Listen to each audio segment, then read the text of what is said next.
He doesn't look anything like me. Must be a mistake somewhere. Maybe he's not even my son."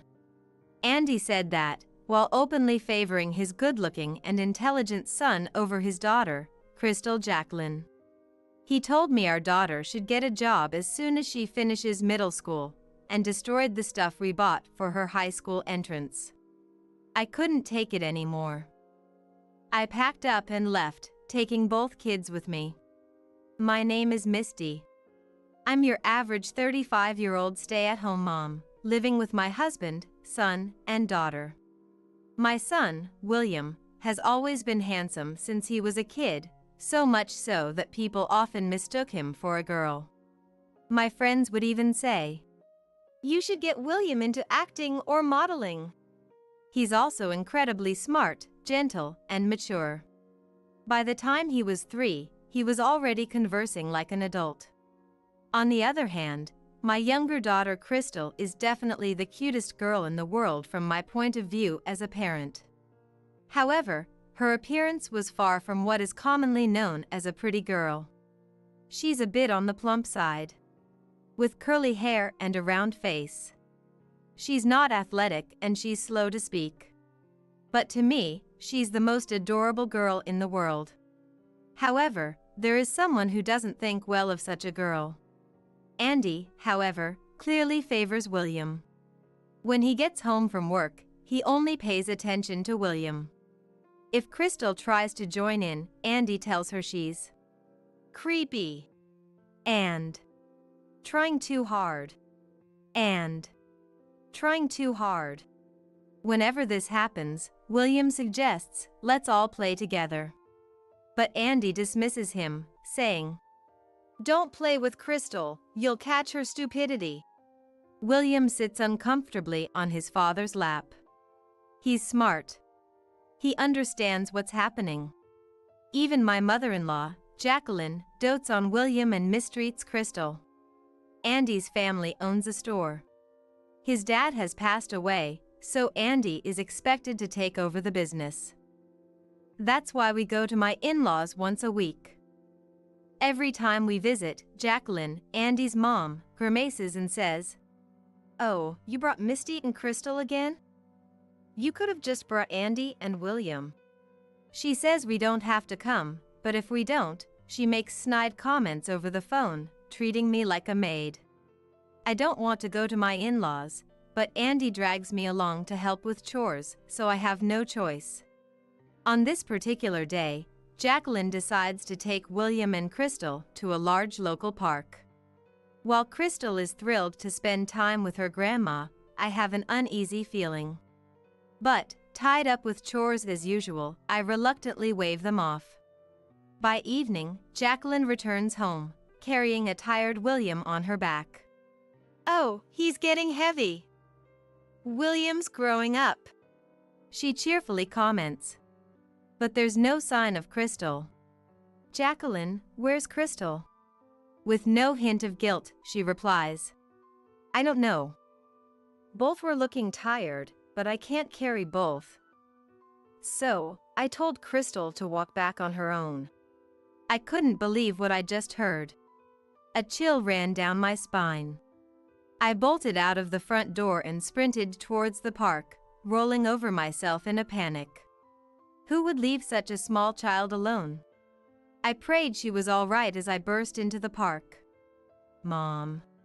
The moment I heard that cry, Crystal leapt into my arms. I felt the tension drain out of me. A police officer was standing nearby.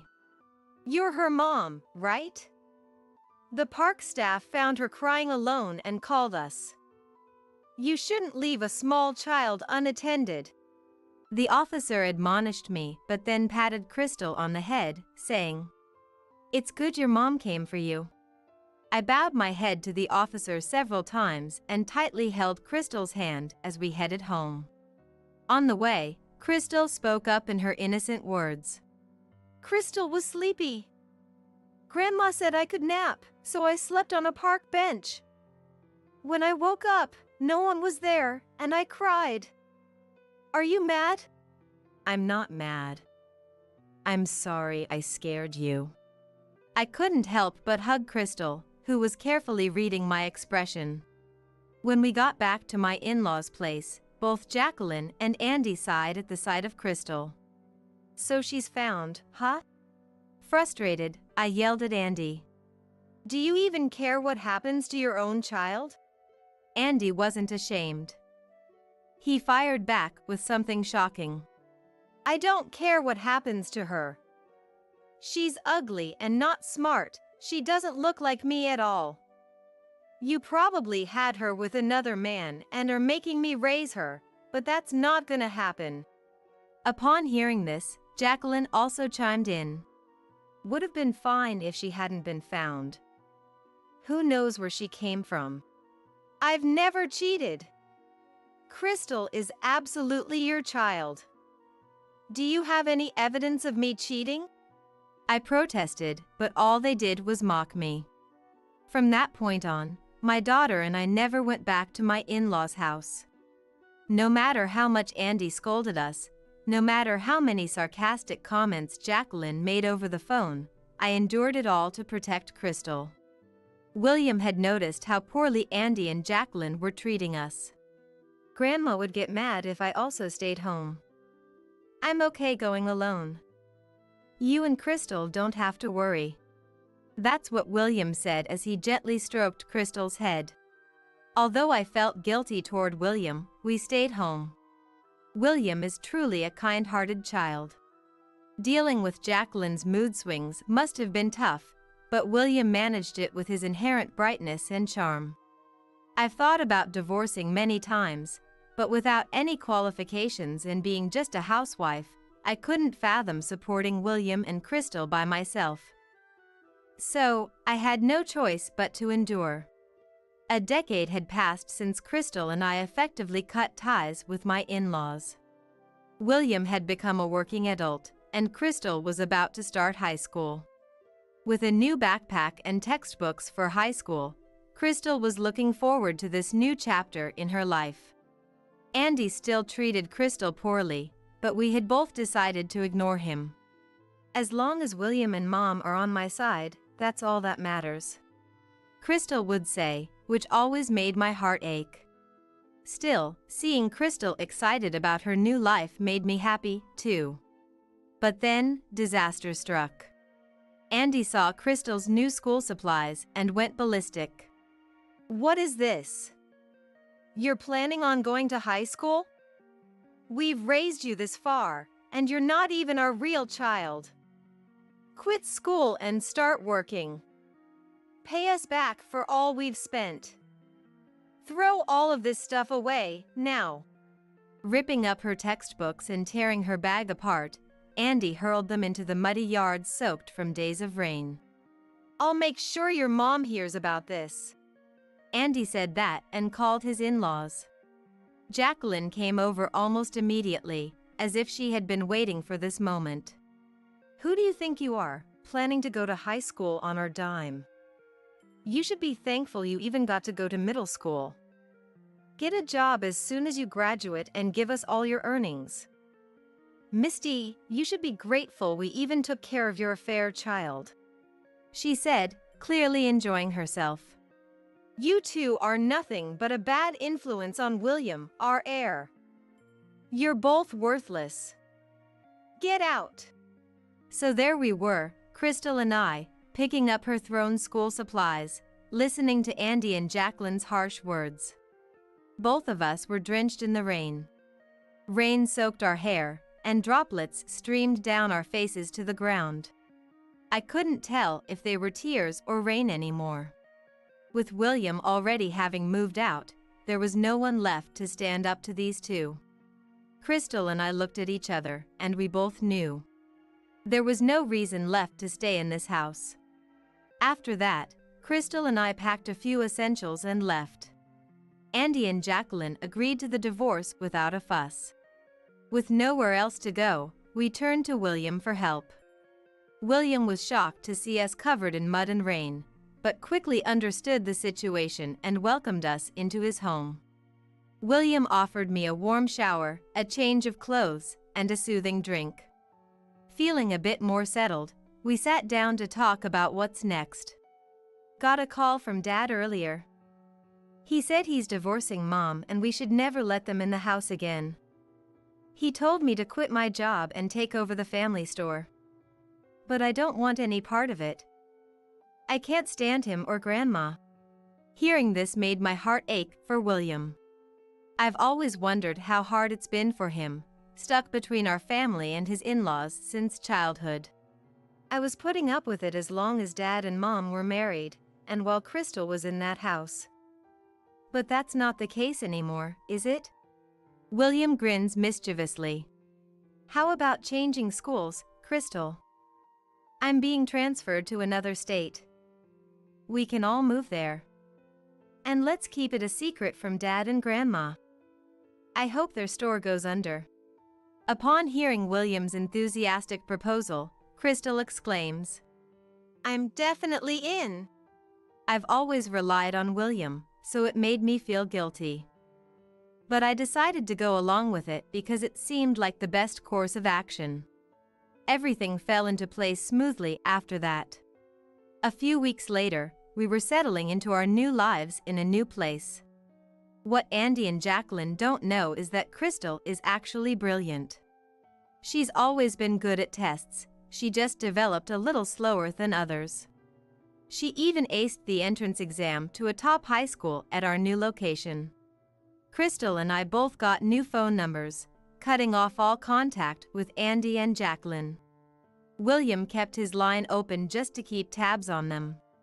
He thought it'd be best to have a minimal line of communication to avoid being desperately searched for. 10 years have passed since then. Crystal is an adult now, William has a decent job, and we're all living separately. Today is a rare occasion where we've all gathered for a family meal. I decided to dress up a bit as I waited for the two of them.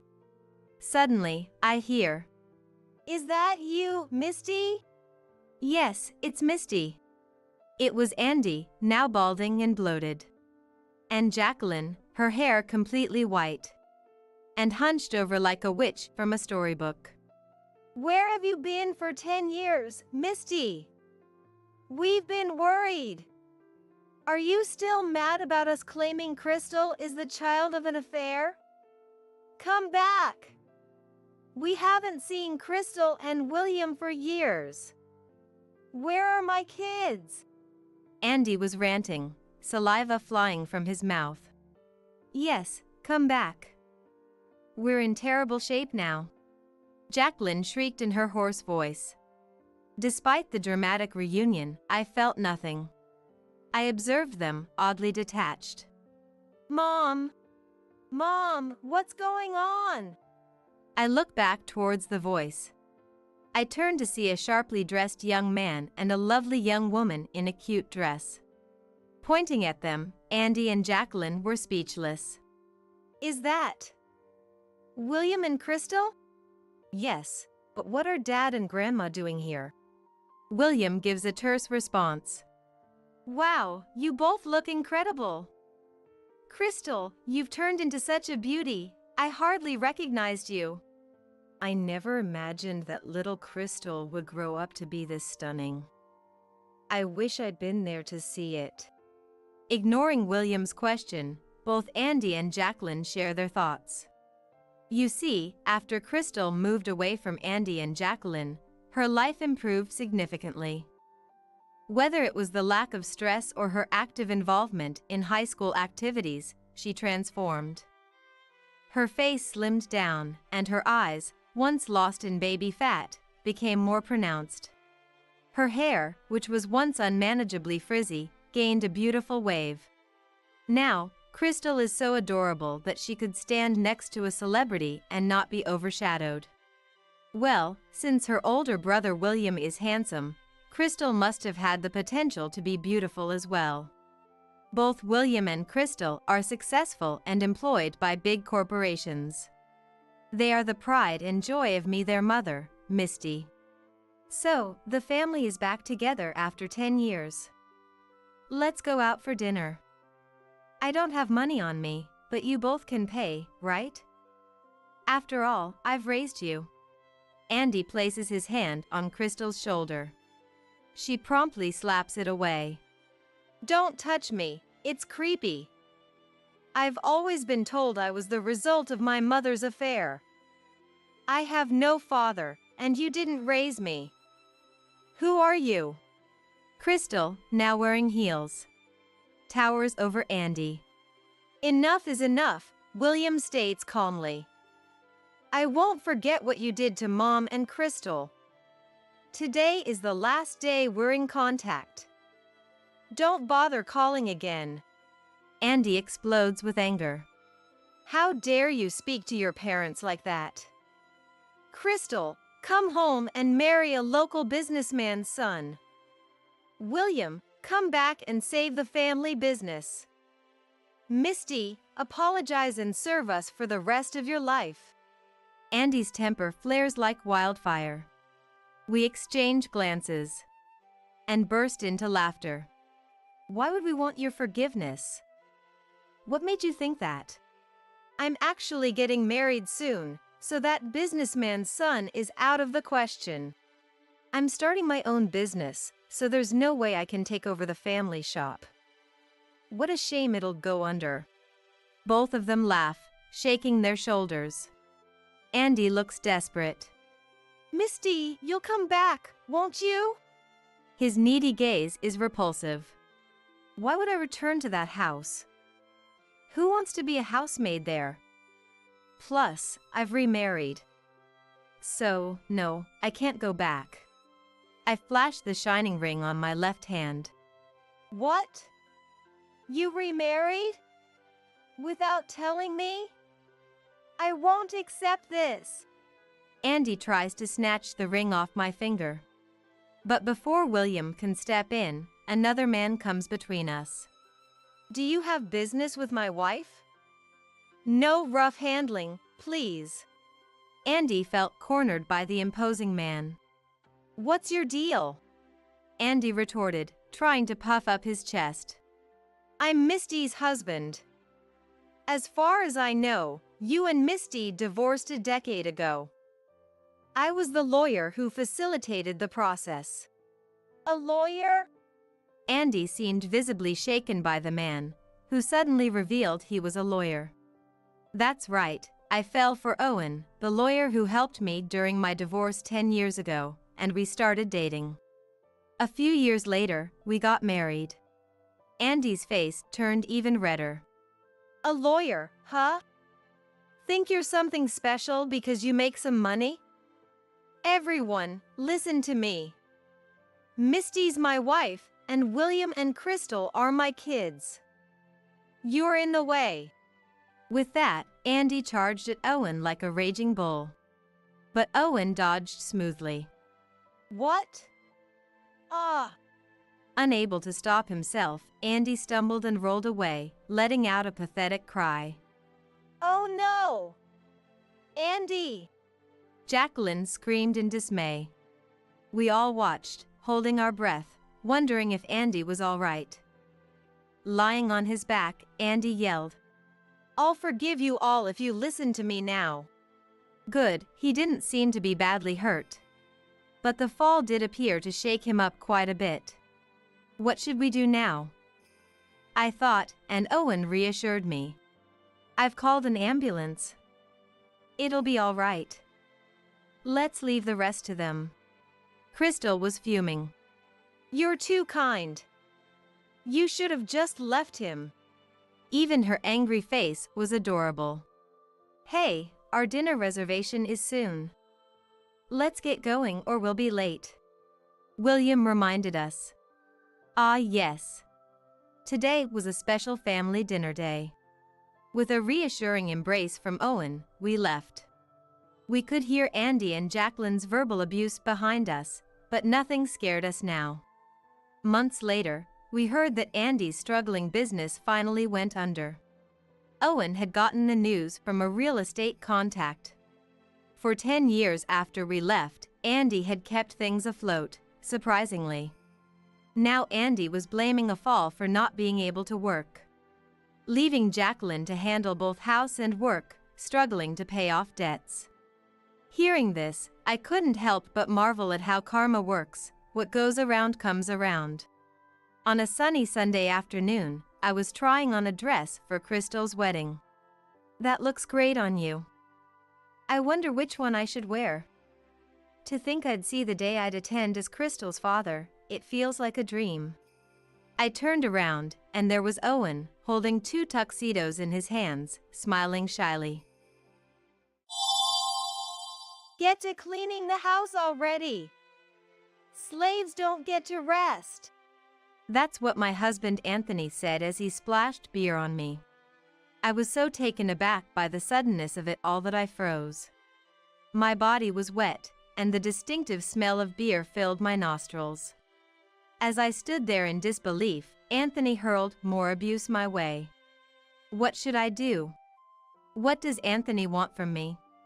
Just when I felt cornered and at a loss for words, I heard a voice from the computer.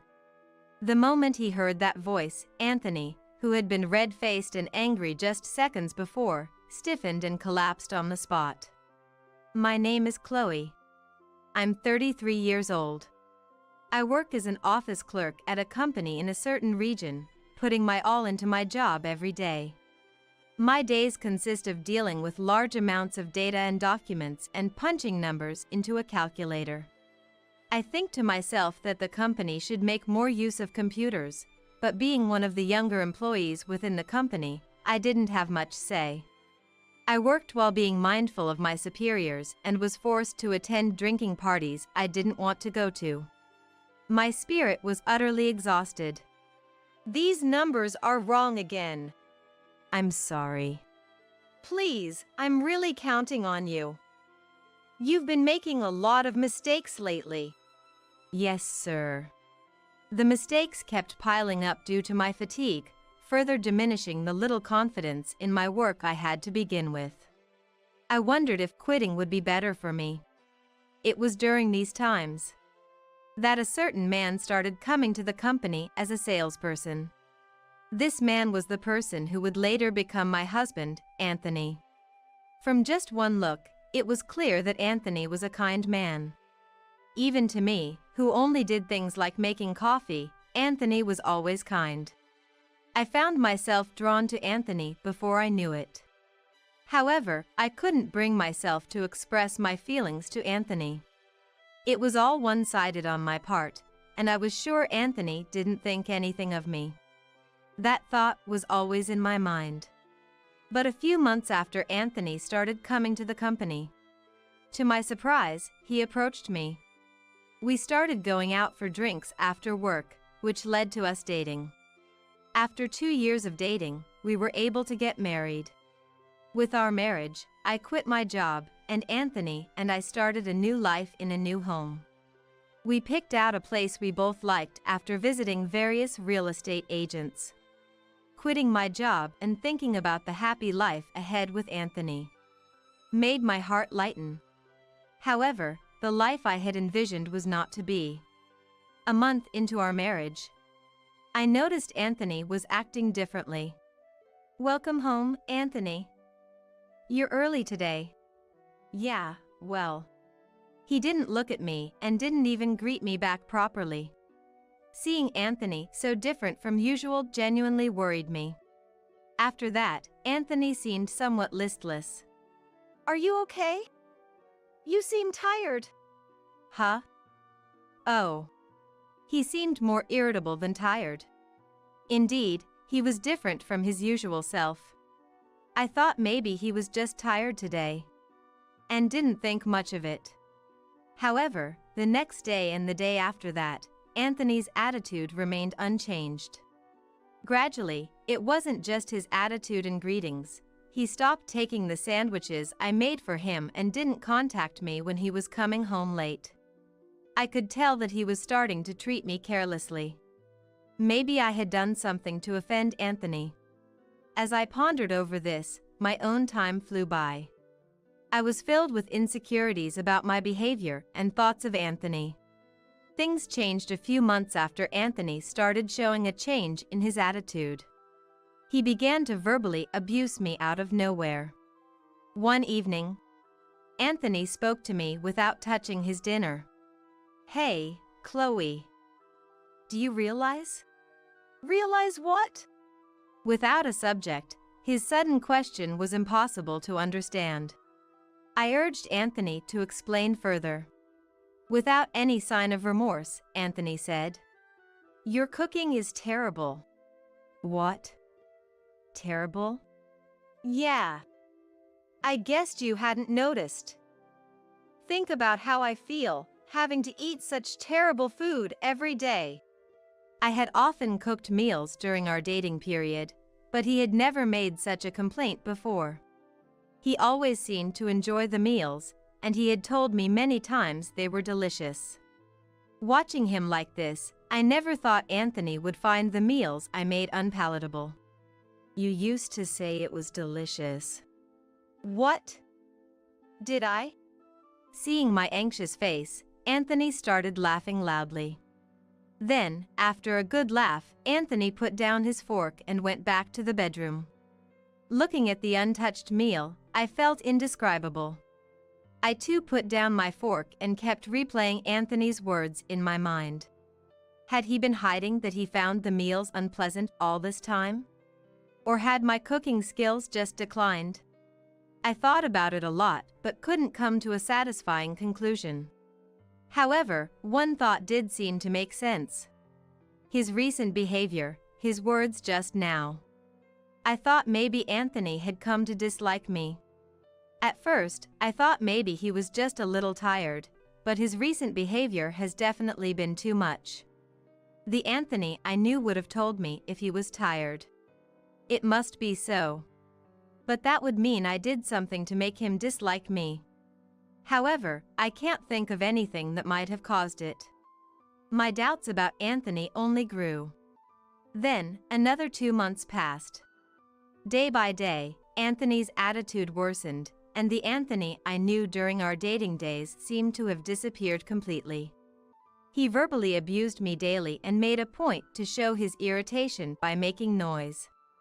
"Do you even know how to clean properly?" "Clean? Yeah. You haven't done the bathroom or the toilet, and the living room is filthy too." I always tried to keep the house clean, doing the bathroom and toilet cleaning daily. I even vacuumed every day. What else does Anthony want me to do? While I was feeling down, Anthony didn't stop hurling insults. What hurt me the most was him saying, "Why did I even marry a woman like you?" Was all the love he professed just a lie? The moment I thought that, I felt tears streaming down my cheeks. "Ugh, why are you crying? Cut it out with the fake tears." In the past, if I cried, he would comfort me. Now, he only says cruel things. Anthony went back to the bedroom, mocking me. Initially, we shared the same bedroom, but now I've been pushed out. I've gotten quite used to sleeping on the living room sofa. I knew I was being taken for granted and not treated with respect. But I couldn't bring myself to decide on divorce. I still had faith in Anthony. However, as expected, my feelings didn't reach him, and his treatment of me only got worse day by day. "Hey, dinner." As soon as I thought he was asking for food. "I can't eat this terrible food," he would complain. I suggested eating out a few times, but for some reason, Anthony stubbornly refused. "Why?" He wouldn't give me any reason. Anthony would come home from work, complain about the entrance being dirty or the toilet being dirty, and demand food. Since his attitude started to change, I've often wondered what I did wrong, but seeing Anthony's behavior up to now, I've concluded he's just using me to vent his stress. The contradiction between what he says and his actions, constantly finding fault and berating me, it's clear he's just venting. I understand Anthony is tired from work. But I'm human too. Being constantly criticized, I too accumulate stress. I had hoped for a change, but I've reached my limit. "Hey, Anthony. Can we stop this?" I gathered my courage to talk to Anthony. I don't know if it's because you're tired from work, but can you stop taking it out on me? I'm also stressed from being criticized by you every day. Anthony looked at me in surprise, speechless. Huh? What are you talking about? It's just like I said. You come home and immediately start complaining about me. I'm trying my best, you know? Anthony was half laughing as he listened to my words. But as soon as I finished speaking, his face turned red with anger. You know what? Who do you think you are? You're a housewife, but you can't clean or cook properly. What's wrong with complaining? Living carelessly like that. That's what pisses me off. Then, can you tell me what's wrong so I can fix it? No, I won't say. It's clear that nothing will change even if I tell you. You need to figure out what's wrong by yourself. Anthony evaded the question when I asked what was wrong with me. This conversation alone made it clear that Anthony only saw me as an outlet for his stress. Our relationship worsened even more after I expressed my feelings. The verbal abuse and attitude towards me intensified. I sighed, reminiscing about the happier times in the past. However, one day, I received a call from an unexpected person. It was my mother-in-law, Jody. Jody and I get along well, but we don't call each other often, so I quickly answered the phone. Hello? Oh, Chloe, how have you been? Jody's voice sounded very cheerful over the phone. After some small talk, Jody brought up the main topic. Huh? Handmade? I was thinking I wanted a new hobby recently, and I remembered that you make handmade crafts. I was hoping you could teach me some stuff. Actually, I make handmade crafts as a hobby. I buy materials and tools, and spend time on my hobby when Anthony is not around. I had told Jody about my handmade crafts before, but I never thought she would remember. Yes, of course. If I can be of any help. That call led me to frequently talk with Jody. Our calls weren't just ordinary calls, but video calls. Initially, we just talked normally, but as I wanted to show her what I was working on and explain the materials in detail, we switched to video calls. Our houses aren't that far apart, but going there every time is honestly a hassle. When it's time for my appointment with Jody, I enter the room where my crafting tools are and craft while talking on the phone. My heart, which was distressed by Anthony's actions, felt purified while I was talking with Jody. By the way, how have things been with Anthony recently? Are you getting along? Yes. I'm glad to hear that. I didn't talk about Anthony to Jody. I didn't want to worry her, and more than anything, I wanted to forget about Anthony during the time I spent with Jody. Even after starting to do video calls with Jody, Anthony's attitude remained terrible. I was desperate not to let Jody catch on to anything about Anthony. However, one day, an incident happened. It was a few weeks after I started doing video calls with Jody on a Saturday. As usual, after finishing housework, I was on a video call with Jody when the door to the room opened. Anthony! Turning around, I saw Anthony standing near the door with something in his hand. Completely unaware of the video call, Anthony approached me. Hey, what are you doing here? What about the cleaning? The laundry? Why aren't you doing them? I've already done them. What are you talking about? Didn't you see? Huh? I didn't see anything. Well, he had been watching TV in the living room the whole time, so his response was expected. You're always just watching TV. What? Shut up. Anthony, further aggravated by my words, said, Get to cleaning the house already. Slaves don't get to rest. And then he splashed something he was holding on me. I soon found out what it was. It was beer. I was drenched in beer, smelling of it all over. and Anthony laughed at the sight. Shocked by the suddenness, I was speechless. "If you understand, then get to work." Then, he kicked over a stack of books nearby. Anthony's mocking laughter filled the room. I couldn't take any action and just watched as the books got soaked with beer. But then, "Is that all you have to say?" I heard a familiar male voice from the computer. "Huh? Dad?" Yes, the voice was that of Anthony's dad. My father-in-law, Liam. "What are you doing?" "I saw everything. You verbally abused Chloe and then splashed beer on her. When did you become such a terrible person?" "It's a misunderstanding, Dad. That's not what it was." As Liam began to speak, the bravado from before was nowhere to be seen in Anthony, who now appeared completely cowed. Despite seeing Anthony like this, Liam didn't stop his anger. "What misunderstanding? It doesn't seem like this was the first time, was it? What are you playing dumb for? Really, when did you change like this?" Liam was clearly exasperated. It's understandable to be dismayed if your own son was doing such terrible things. Ignoring Anthony, who was just standing there with his mouth open, Liam made a proposal to me. "Chloe, won't you come to our house right now?" "Right now?" "Yes. I'm worried about leaving you in that house. If it's okay with you, I can come to pick you up right away." I was honestly surprised by Liam's invitation. But, thinking about it calmly, staying with Anthony alone, I really couldn't predict what he might do next. "Would that be okay?" "Of course.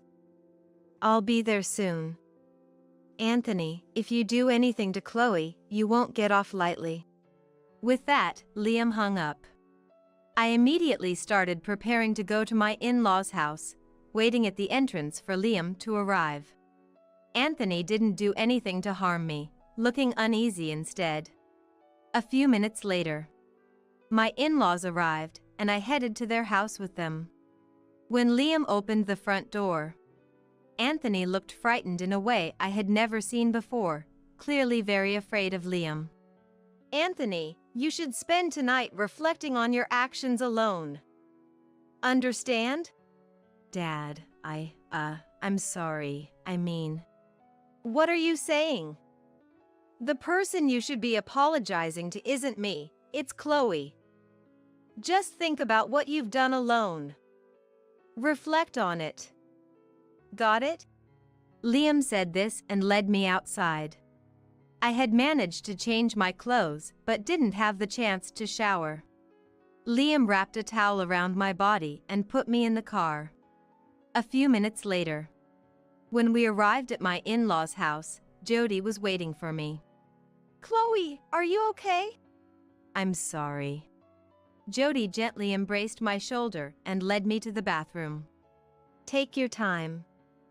There are clothes and towels here for you." "Thank you." The events had unfolded so suddenly that my mind was still trying to make sense of everything. After taking a bath, I changed into the clothes provided and headed to the living room. "Thank you for the bath." "Don't mention it." Liam was looking grim, and Jody appeared concerned as they sat on the sofa. I took a seat on the sofa as Jody urged me to. "Chloe, can you tell us everything that's happened up to now?" It wasn't the first time, was it?" "Well, please, Chloe." I didn't know where to start and kept silent. But my in-laws patiently waited for me to speak. A few minutes later, I began to recount everything that had happened since our marriage and why I hadn't consulted them earlier.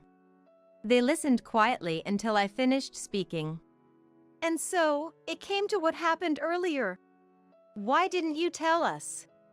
"I didn't want to worry you." "I'm sorry." "Well, I understand how you feel, Chloe, but don't let that guys like him get carried away like that." "I'm sorry." I was scolded, but I knew they were both worried about me. After a while, silence fell again. Both seemed to be pondering, and the atmosphere didn't invite interruption. After a few minutes of silence, Liam finally spoke slowly. "Do you still love Anthony?" "What?" "I mean, Anthony is likely to repeat the same behavior. Maybe it would be best to consider a divorce seriously." Jody nodded in agreement next to Liam. Divorce. I had never expected Anthony's parents to suggest divorcing him. Certainly, it might be easier to divorce. But, could this be an opportunity for him to change? The dilemma of still being in love made the situation even more difficult. However, they quietly waited for my decision. After a few minutes of thought, I made my choice. I'll get a divorce. I decided on divorce. There was a part of me that wanted to believe in Anthony, but after much thought, it was clear he had never listened to anything I said before. If I didn't divorce and went back, he would likely return to his terrible attitude towards me again. That's what I thought.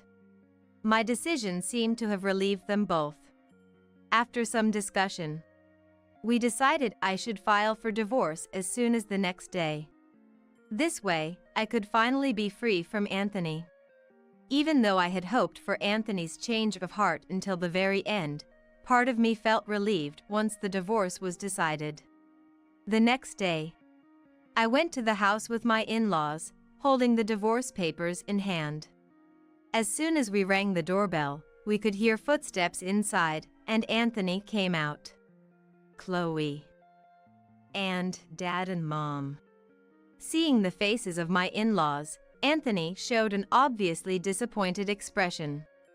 It should have been clear that I wouldn't return alone so soon after what had happened. We entered and sat down on the sofa.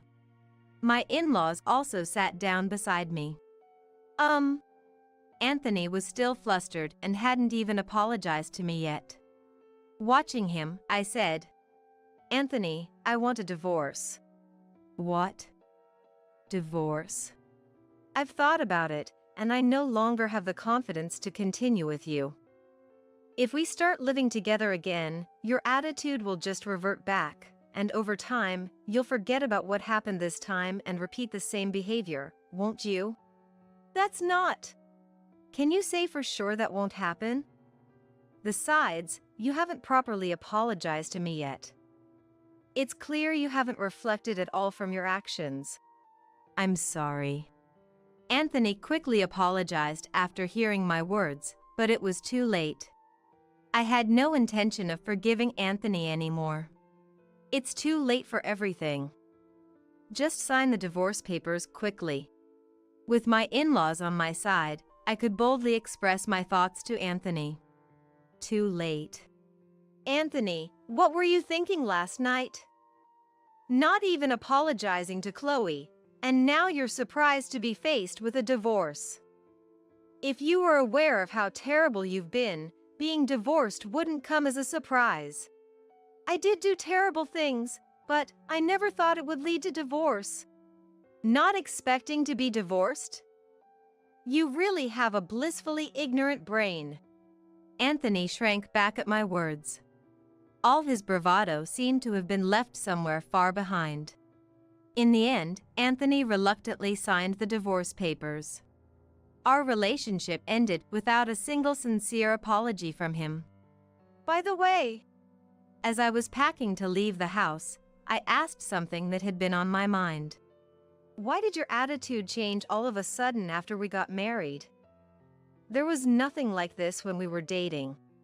Reluctantly, Anthony opened up. "I didn't want to be looked down upon.